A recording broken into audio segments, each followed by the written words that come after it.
opportunity for bill introductions. Is there anyone in the gallery that would like to introduce a bill? Please come to the microphone, sir, and give your name and present. Thank you, Mr. Chairman. Good morning.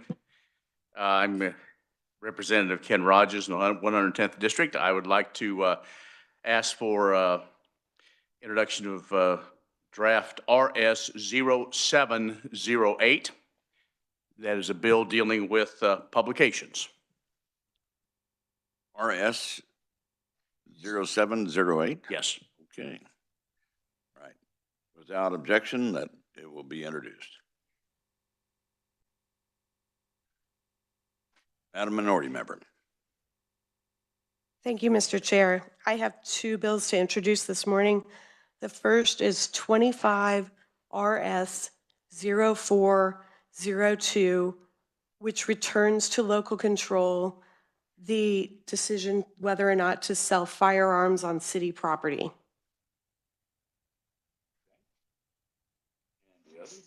The second one is 25 RS 0409, returns to local control the ability of municipalities to limit concealed carry in municipally owned buildings that have a security plan in place.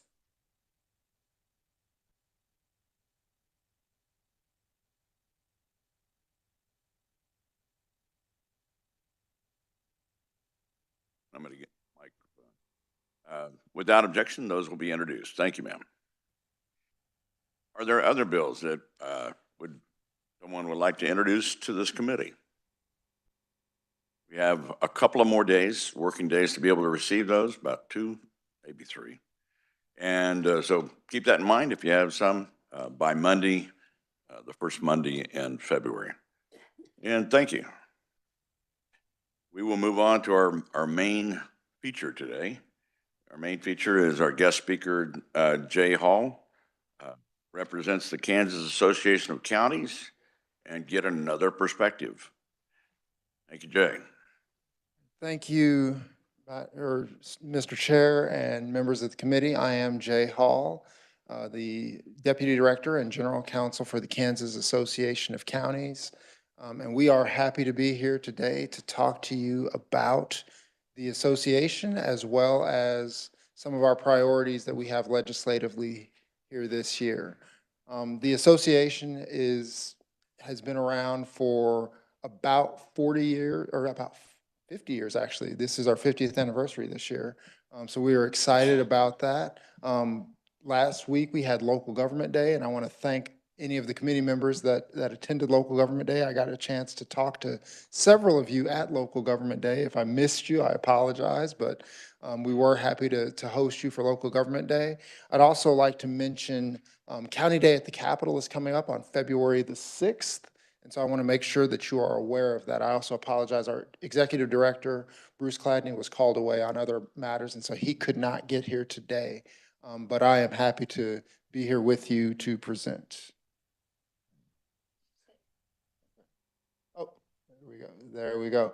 All right, so I want to talk to you about who KAC is first. Like I said, this is our 50th anniversary, so we are excited about that. We were created, formally created in 1976, so we're coming up on our 50th, and like I said, that's something very exciting for us. We are an instrumentality of the state, and so what that means is we were provided for in statute. We're located just a couple blocks away from here over on 10th Street. And we have a governing board. We are subject to both the Open Records and Open Meetings Act. And our governing board is made up of county officials from all different balances. So we have county commissioners, we have a county clerk, we have election officers, we have all sorts of appraisers, all sorts of different county officials that are on our board. And our responsibilities are to make sure that we are representing the interests and advocate for those interests of the Kansas counties. We also want to strengthen the collaboration and cooperation both between ourselves and the state, and also between ourselves and our partners in other municipalities. So we want to promote efficient and effective government. I think it's important when we talk about collaboration that that usually concerns efficiency, and so we want to make sure that we are being as collaborative as possible so that we can promote the efficiency that comes with good governance.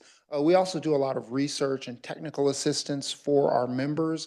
So our members can actually reach out to us with questions about different, whether it's about statutes or whether it's about things like open meetings and open records. And then, of course, we provide trainings on various topics.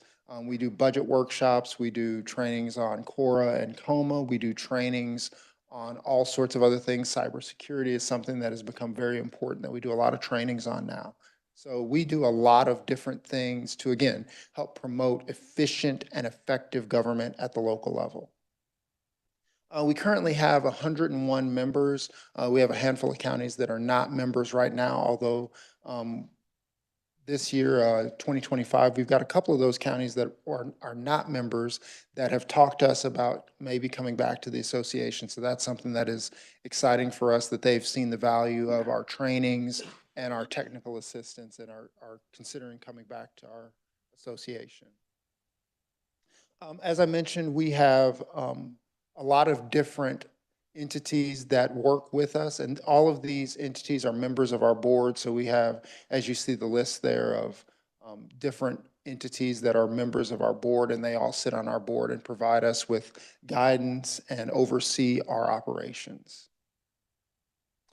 We also have a handful of associations that, while they don't sit on our board, they do help us form our legislative policy. And that's important because obviously having those different perspectives helps us shape our legislative policy in a way that promotes the best possible legislative policies.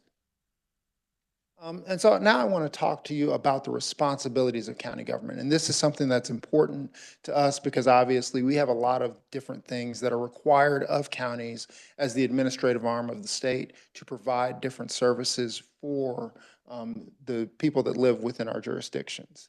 And so again, counties serve as the administrative arm of state government, so we provide a lot of the administrative services locally at the local level. We provide those legally required services, and then we also provide locally determined services. And I want to make sure that there's a distinction between those two. There are things that we have to require because they are legally required. They are required in statute that counties provide those services. You all should have a handout in front of you that details what some of those services are and the costs associated with those services. But in addition to those services, we also provide locally determined services. And those services that are locally determined are things that we can provide upon our option. And so just want to make sure that we make that distinction, that there are some things that we are required to provide and then some things that are provided because that is what the citizens in that particular jurisdiction desire. All right. Mandated services. This is what I talk about when I talk about the legally required services. And again, counties must perform those services. And those services include things like tax collection. And you'll see that personal and real estate property taxes, those are collected by counties. Here in Kansas, we have over 4,000 taxing units. So that's the state, counties, cities, and then smaller entities like townships, library districts, cemetery districts, watershed districts, conservation districts, the list goes on and on. But ultimately, over 4,000 taxing units. And so when counties collect your property tax bill, if you look carefully at your property tax bill, you will notice that if you live in a city, you have the city and then you have the county, but then you have a number of other entities that are also listed there. And all of those entities are getting a portion of that tax bill. And so if you look here, you'll notice that in 2022, counties kept a little less than 29% of the overall property tax bill. The rest of that was actually distributed out to the other entities. And so when you think about your property tax bill, if your property tax bill is $5,000, chances are counties are keeping about $1,500 of that, and the rest is being distributed out to cities, school districts, all of the other entities that you see listed there. Counties also do property valuation, and this is a function that is a cooperation between counties and the states So the Property Valuation Division of the Department of Revenue actually oversees the work of county appraisers. They actually are the ones that grade county appraisers and determine whether or not they are doing the work properly. But appraisers are appointed by commissioners. They are paid by the county to carry out the work of property valuation on 4-year contracts. Representative Barth, you have a question? Yes, I do. Chairman Berquist, Jay, hi. Nice to see you again. I had some questions. So like, obviously valuations, property taxes are like a huge, huge issue across the state. The state, I know we're trying to work on some things that we can do that are in our control. And then the rest is all local. You know, school boards, counties are a biggest portion of our property taxes. And I'm looking here on the overall expenses that the county spends. I see 1.8% here on property valuations. Is that actual county budget on average that is spent just to staff and maintain the property valuations Yes, divisions themselves? That's, and it varies by county, but that's generally going to be the software that's required to do that, as well as the salary, and then obviously driving out to look at different properties, as well as the time and effort spent on any disputes or anything like that. Okay. As a follow-up to that, I'm looking, that's almost as large as the emergency management division, which is something that people see benefit from. Is there anything work across the counties that they're doing to reduce the expenses and the burden of the taxpayer dollars just managing property valuations and doing anything to control the costs and not to burden taxpayers so much? I think certainly counties are working to lower that. For a lot of our smaller counties, for instance, they actually share an appraiser, so they don't have, not every county has its own dedicated county appraiser. So that's one thing counties are doing in order to save taxpayer money. Another thing counties are doing, which is maybe not necessarily clearly reflected, is a lot of times county offices actually are sharing staff. So for instance, you may have a county appraiser that's working part-time in one county and part-time in another county, but the other days, they have an administrative assistant that's actually answering the phones and handling walk-ins and things like that. But that administrative assistant might also be working in the treasurer's office or in the clerk's office to help reduce the tax burden by not having to hire another full-time employee just to staff that single office, but spreading that out among several offices to help reduce that burden. Was specifically what are they doing to help, what, if anything, are they doing to help reduce the overall tax burden to folks that live within the counties As far as well reducing, do you mean as far as reducing the overall cost of government? The overall tax burden to taxpayers? Yes, so one of the things that counties are trying to do is look for any sort of cost savings wherever we can find it.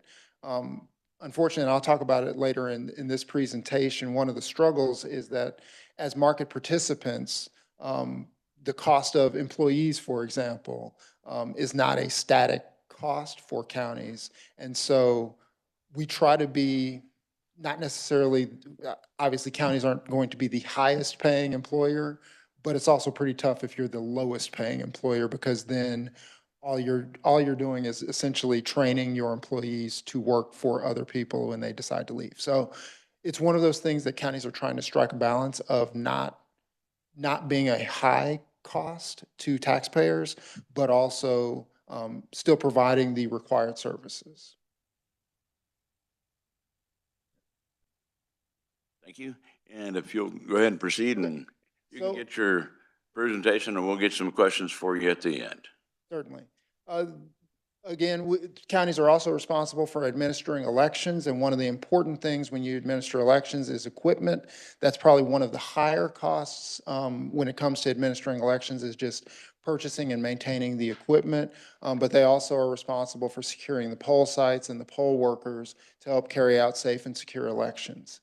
Counties are also responsible for issuing licenses and permits That's a duty that you will see that varies by county as far as what licenses and permits they provide.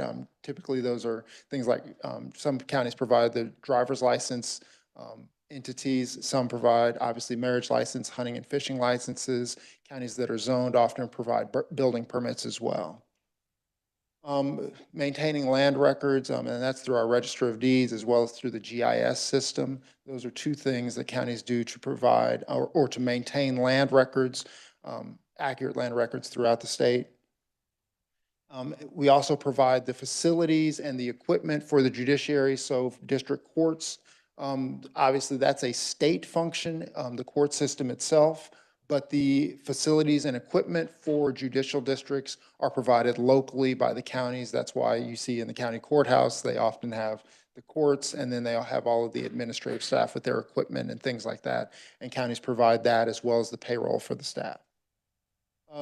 Counties also finance prosecution, so your county and district attorneys are also paid by the county. And so as you see on your sheet, that's one of the costs that comes in is financing prosecution. Then we have other, through the public health, and this is something that a lot of people didn't associate with counties until about 5 years ago.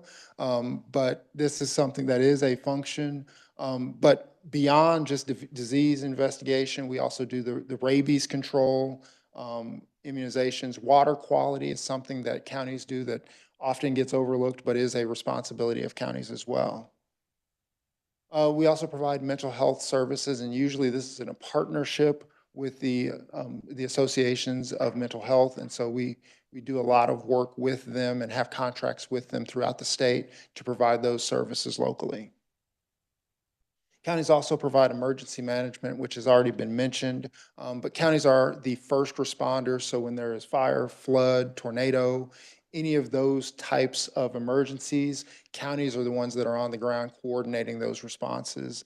They work closely with Kansas Department of Emergency Management. And so when you see those local disaster declarations, those are coming in conjunction with the County Emergency Management Division or Emergency Management Department. Counties are also responsible for solid waste planning.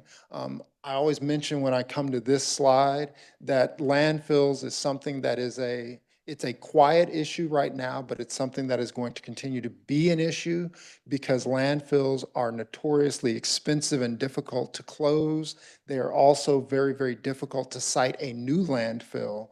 And because of that, we have to be very, very strategic when you are planning how you're going to handle solid waste, because you want to make sure you're getting as much life out of your landfill as possible, because again, they are very, very difficult to site and very, very expensive to close a landfill or open a new one.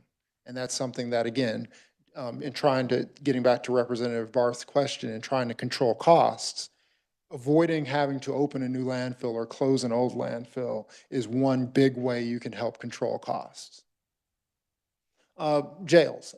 Obviously, counties provide jail services. The jails are generally run by the sheriff. In Riley and Shawnee County, they have a different setup, but generally those jails are run by the sheriff.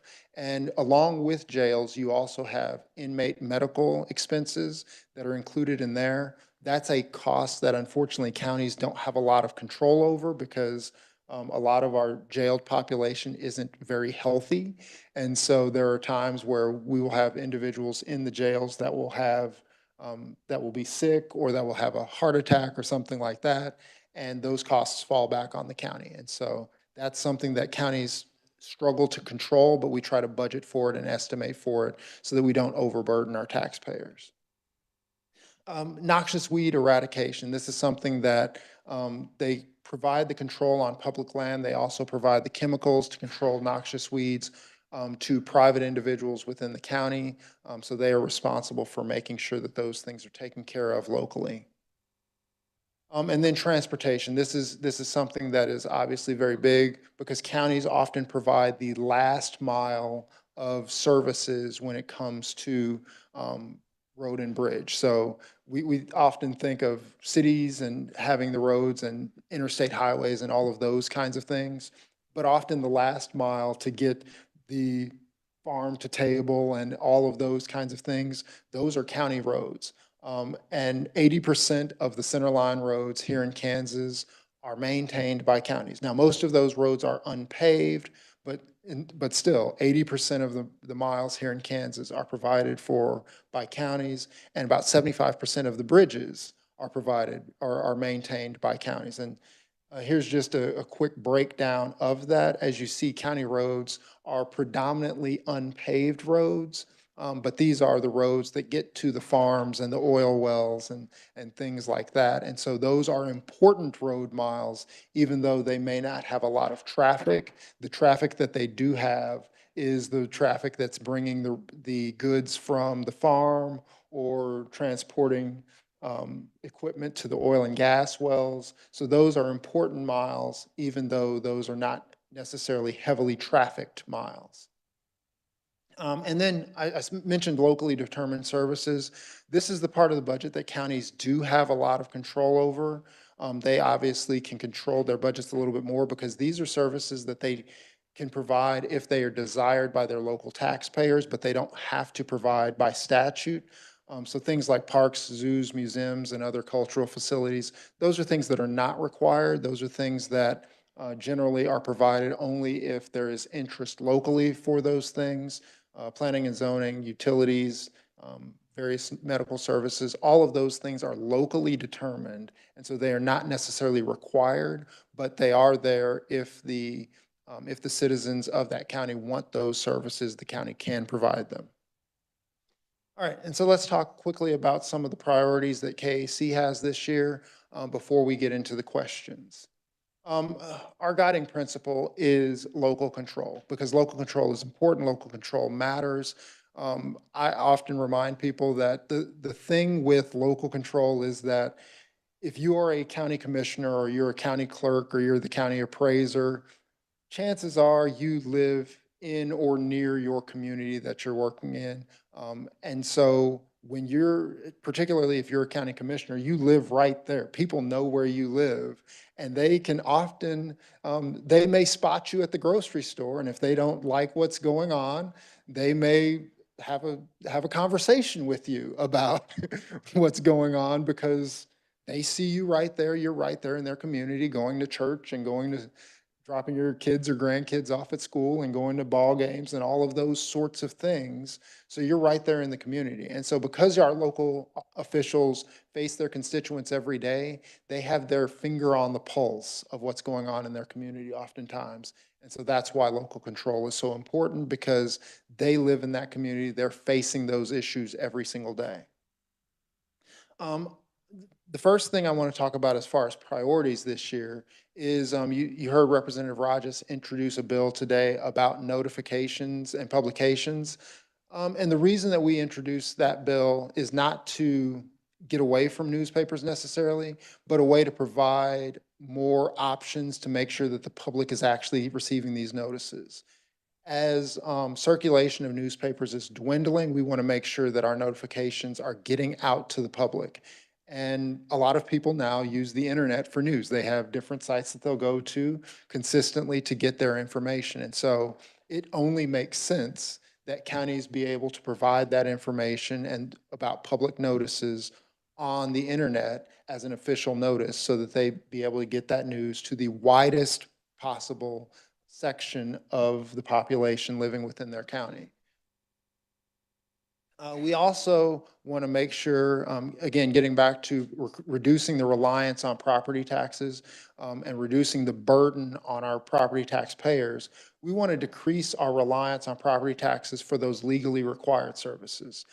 There will be a bill introduced later on this session. I'm not sure exactly when that'll be introduced, dealing with vehicle registration.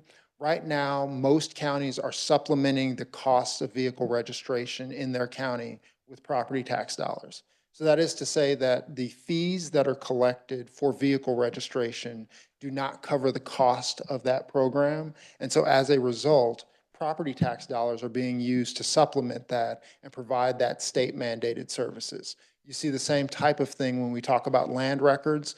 By losing the mortgage registration tax and some of those other things that we've lost over the last decade or so, you see a wider reliance on property taxes to supplement the costs of actually providing those mandated services. And that's something that counties look at as, if we can get those required services to cover their costs a little bit more closely, then we don't have to rely as much on property tax dollars and burden our property taxpayers locally with the cost of those services. Additionally, one of the challenges that counties face is our budgets continue to have a rise in costs, and counties pay market prices. And a good example of this is the cost of maintaining roads and bridges. We often don't see those costs as consumers ourselves, because we're not buying the same types of products. We don't buy tons and tons of gravel as consumers, but I can tell you from the perspective of counties that the cost of gravel has gone up by about 3x, 3 to 3.5x over the last 8 years.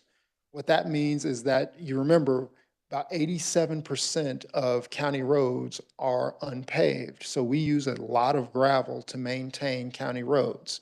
As those costs to maintain those roads have increased, we have not seen a commiserate increase in the fuel taxes that counties collect locally. And because of that, the cost of maintaining those roads gets pushed more and more onto the local property taxpayer, because as those costs have escalated, the money that we get from the fuel tax has stayed relatively flat. And so because of that, we are supplementing more and more of the road and bridge budget through property taxes, rather than getting those costs paid for through the motor fuels tax. I also have to mention aging infrastructure. This is probably, this is one of those issues that is on the horizon. A lot of our courthouses, a lot of our county facilities are getting older, and because they are getting older, they are more expensive to maintain. I mentioned earlier in the mandated services, we are responsible for providing facilities for the district courts. And so as our courthouses age, it is the responsibility of the county to continue to maintain those facilities. And so as those things age, as water pipes burst in the basement of the courthouse, and those things get older, and all of those things contribute to cost. On top of that, something that has come to our attention at KAC is the cost of insurance as our infrastructure ages. Just realizing that insuring these properties and making sure that we maintain them at a level that we are able to continue to obtain insurance for those facilities is something that is continuing to be an issue, and that we are continuing to make sure that we carry out so that we can lower the cost to our county taxpayers. That's all that I have as planned presentation, but if there are questions, I would be happy to answer those. My contact information is on the screen, but if you have any questions, I'd be happy to answer those at this time. Mr. Vice Chair. Thank you, Mr. Chair, and thank you, Jay, for being here. I tend to get a lot of complaints on particularly vehicle registration, that the state isn't reimbursing what it's costing the county to do that, either in time and salary or changes.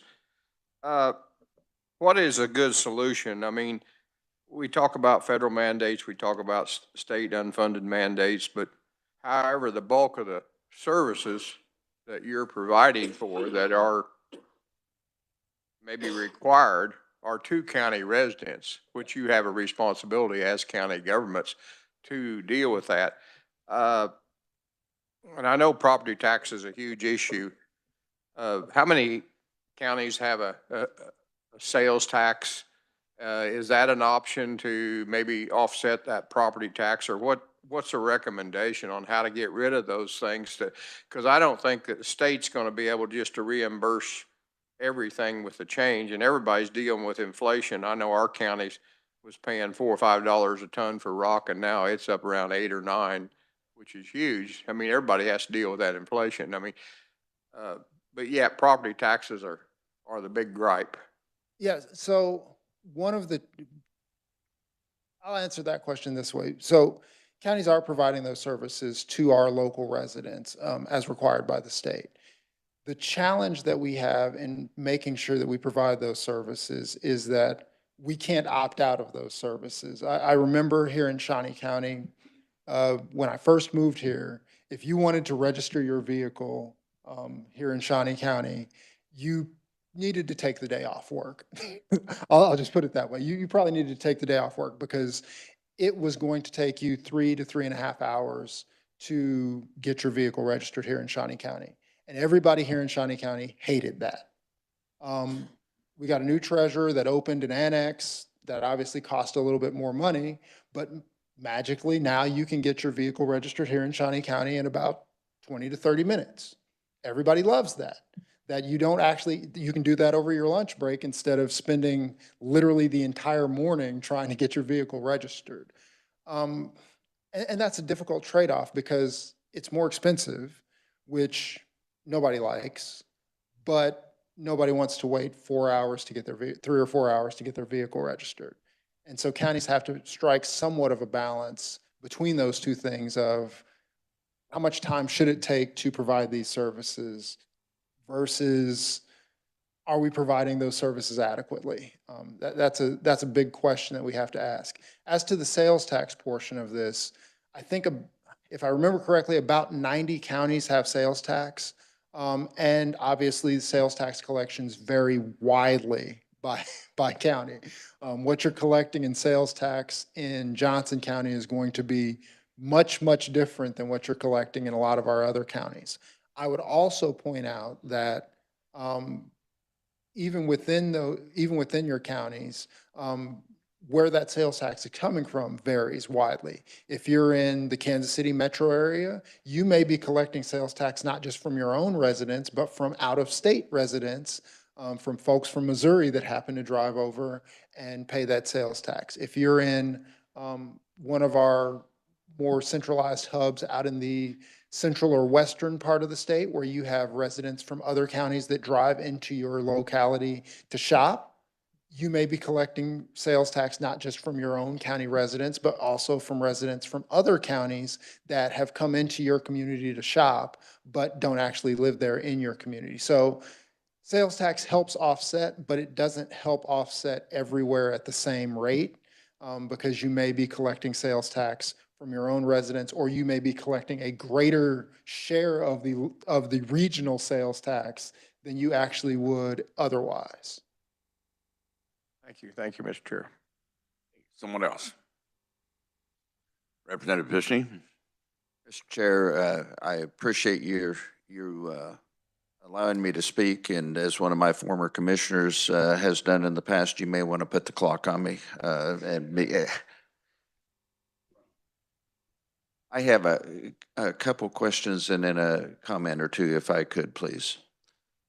Jay, would you please help the committee members understand the difference between county home rule and municipal home rule? Certainly. So the greatest difference between county home rule and city home rule is that city home rule is in the Constitution, so it is constitutionally protected, whereas county home rule is only statutory. So it is in the Kansas statutes. It's actually located in KSA 19-101. So that is where county home rule is established. And so county home rule can be changed at any time by an act of the legislature, whereas city home rule is established in the Constitution, and anything to change city home rule would require a constitutional amendment. As I reminded my constituents back home in a chamber coffee on Saturday, the state has a three-legged stool for tax collections for revenues. The counties and cities do not. We have property tax primarily in the counties and cities, sales tax to a degree, as Jay has already mentioned, but not the income tax component. And income tax, if you earn something, you're going to pay tax on it. Property tax is based on the real estate and what that appraised value might be. So there's a difference there. But the other part that I wanted to mention with regard to that and ask you to explain just a little bit, Jay, is with regard to the sales tax regarding counties, and there's a difference between counties and cities in that the counties have to come to the legislature to ask for permission. And would you explain that piece of it a little bit? Certainly. So there are two parts to countywide sales taxes that probably bear mentioning here. The first is that counties do have to get legislative approval for any sales tax that they put on countywide. So whether that is a dedicated sales tax or a general sales tax. And I have to make the distinction there because a general sales tax, in other words, money that will just go into the county general fund, those general sales taxes, counties have to get legislative approval. But even after they get legislative approval, if that passes, counties are required by law to split the revenue of those general sales taxes with the cities within their jurisdiction. So if counties put on a half-cent sales tax that is countywide, that is a general sales tax, they will actually only keep about half of that money, maybe a little less than half of that money, because they will split the remainder of that with the cities that are within their jurisdiction on a formula that's provided for in statute. Now, for a dedicated sales tax, counties actually do keep all of that money if they have a dedicated sales tax, but it is dedicated to a specific purpose. So for example, if counties say that we are going to have a half-cent sales tax and we are going to dedicate it to road and bridge maintenance, then they can only use that half-cent sales tax for road and bridge maintenance. They can't use it for anything else. Now, certainly that does help offset the cost of road and bridge maintenance that would otherwise come from property taxes, but it only can be used for that purposes, or for that purpose. It cannot be used to help offset other things. My reason, and then I'd like to make a couple comments, but in response to that, my reason for bringing that up is I was as a county commissioner, in the process of asking for forgiveness to the legislature a couple of years ago when we missed it, the bond council missed it, our county councilor missed it, but we exceeded how much we were allowed to collect, and we had to come in begging for forgiveness. It becomes cumbersome. And then also asking for that dedicated sales tax in my home county is going to be in asking for that permission for a dedicated sales tax this session to help with the law enforcement center that we don't want to put on the burden, or we don't want to burden property tax payers with. So the sales tax issue, my point of raising that, Mr. Chairman, is yes, it's available to counties, but there's a lot of hoops that you have to go through. There's burdens that you have to bear, even though the county voters in the past voted for the sales tax. They approved it. They wanted to help alleviate some of the property tax. And then lastly, tied to this chart that Jay has provided us, and I say these things because I just vacated my spot on the county commission less than a month ago. Budget stuff is very fresh in my mind.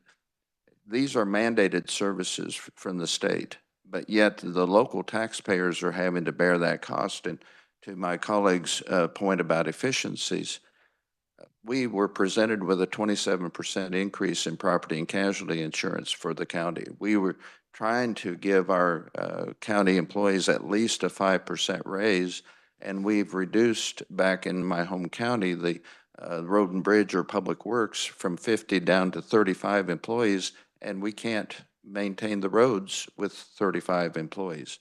So there are efficiencies that are being addressed, maybe not in all 105 counties, but I would suggest in probably 100 out of 105, the efficiencies are being addressed.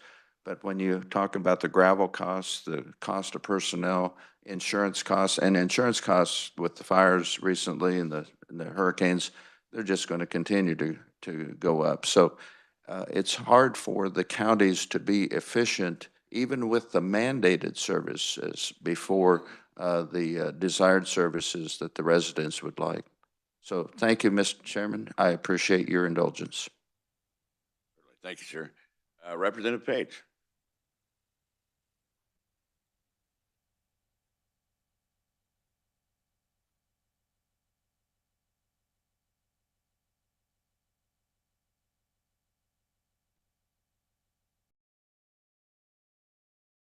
Forgive me. No, no problem.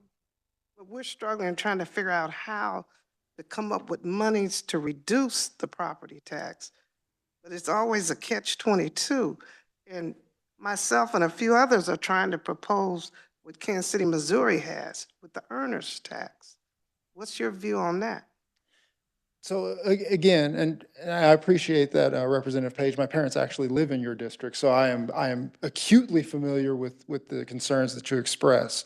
The earnings tax, I think, just like sales tax, would apply somewhat unevenly. I think certainly in Kansas City, Kansas, or in Wyandotte County, it may be a different impact simply because they do have a lot of earners that don't live in the county, and that would then contribute to the tax base there and help to reduce the tax burden. But in other places, you may not see that impact, and you may actually see a decrease in their overall tax base as a result of that. So it's one of those things that certainly it could help some communities and some counties, but it may not help each county individually. And so it's one of those things that it could help some places, but not all. Yeah, I respect that. I think it would help us immensely. Certainly. Because you only have 35 to 40% of the people who are paying for the things that we need.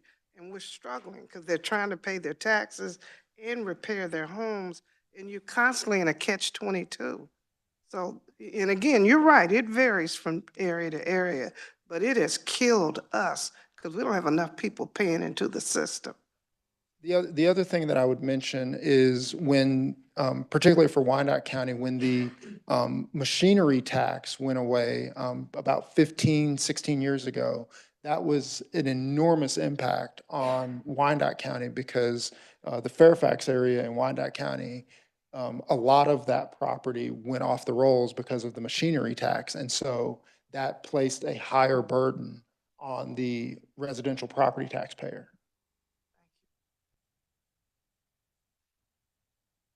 Thank you, Representative Page. One thing you might clarify again, and it's just the condition of how a county is established and how a city is. The state establishes counties when you become a state, and then counties establish cities by their charter. And so the conditions and the controls on the counties are different than they are on cities. Would you explain a little bit of that? Certainly. So counties are established by statute. If you look in the Kansas statutes, in Chapter 18, it lays out the boundaries of all of the counties. So counties are established by the state. By state statute, they have been established. Cities, on the other hand, are established by the will of the people. They are chartered by the residents of those particular cities. And so that is how cities come into play. So you don't have to have a state statute to establish a city. You just have to follow the process of establishing a city charter in order to establish a city. And to follow up with that, large counties that have large metropolitan areas, people want their zoos taken care of. They want their parks taken care of. Is that generally considered to be a city responsibility within a metropolitan area? So that depends. In a lot of communities, the city and the county may collaborate on which services are provided. Here in Shawnee County, for instance, the county provides the Parks and Recreation Department. It used to be that both city and county did that, and then they joined those two services together as a means of being a little bit more efficient here locally. But that's really a local decision on how they want to best provide those services, because in counties that all of those things may not be as centralized, it may not be practical to have the county only providing those services. It may be more practical to have each city providing those because of how populations are distributed throughout that particular county. Living in Sedgwick County most of my life, we had most of the population is in Wichita. The lion's share of the population is in Wichita. And the 19 surrounding counties or surrounding cities within the county often feel like that they are not even noticed because they're the one that's the big guy is getting the assistance from the county, and then maintenance and such, townships get some help from the counties as well. So, yeah, it's one of those things that you have to deal with all the time, that you've got, these mandated, responsibilities to make sure that they're funded and performed. And yet others want you to, want the counties to do more. We appreciate your leadership. Is there other questions? Yes, Yes. Representative Pishney. Mr. Chairman, just a point of information, and Jay may want to comment on one of these, but out in western Kansas, one of the main desired services, as Jay has referenced, are hospitals, county-owned hospitals. And that's a huge part of their budgets. We are blessed in Finney County that it's not a county-owned hospital. It's owned by another entity, so we don't have that in our budget concerns out in Finney County. But the other thing I would like to have you address, Jay, is with regard to oil and gas valuations, because some of those small counties out in western Kansas, that was 70% of their budget. And when the oil bust came a few years ago, then they had to raise their mill levies in double digits and so forth to offset that valuation from oil and gas. So can you discuss that just briefly in those more mineral-rich counties? Absolutely. Thank you, Mr. Chair. There are a lot of counties that, let me start it this way. The property tax mix in each county is different. And so while you may look at different counties that are relatively the same size, the property tax mix is different. As I mentioned, I grew up in Kansas City, Kansas. I grew up in Wyandotte County. I now live in Shawnee County. Those two counties have roughly the same population. The property tax mix in those two counties is wildly different. In the same way, for our oil and gas rich counties, when the price of oil and gas is going up, those counties recoup a lot of money from that, and that eases the burden, the property tax burden on their property taxpayers. The same as when ag prices are going up, our ag-rich counties tend to see a little bit of a boost from ag land that eases the burden on residential taxpayers.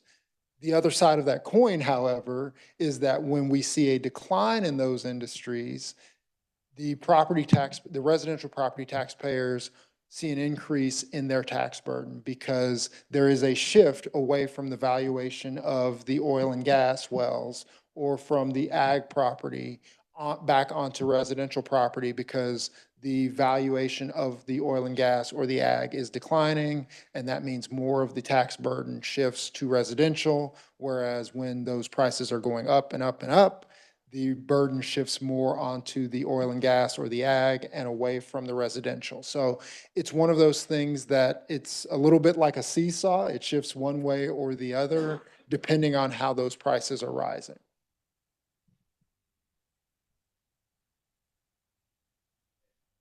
Are there any other questions or comments from the committee for Jay? Jay, we appreciate your time and appreciate your organization. Did have one more question.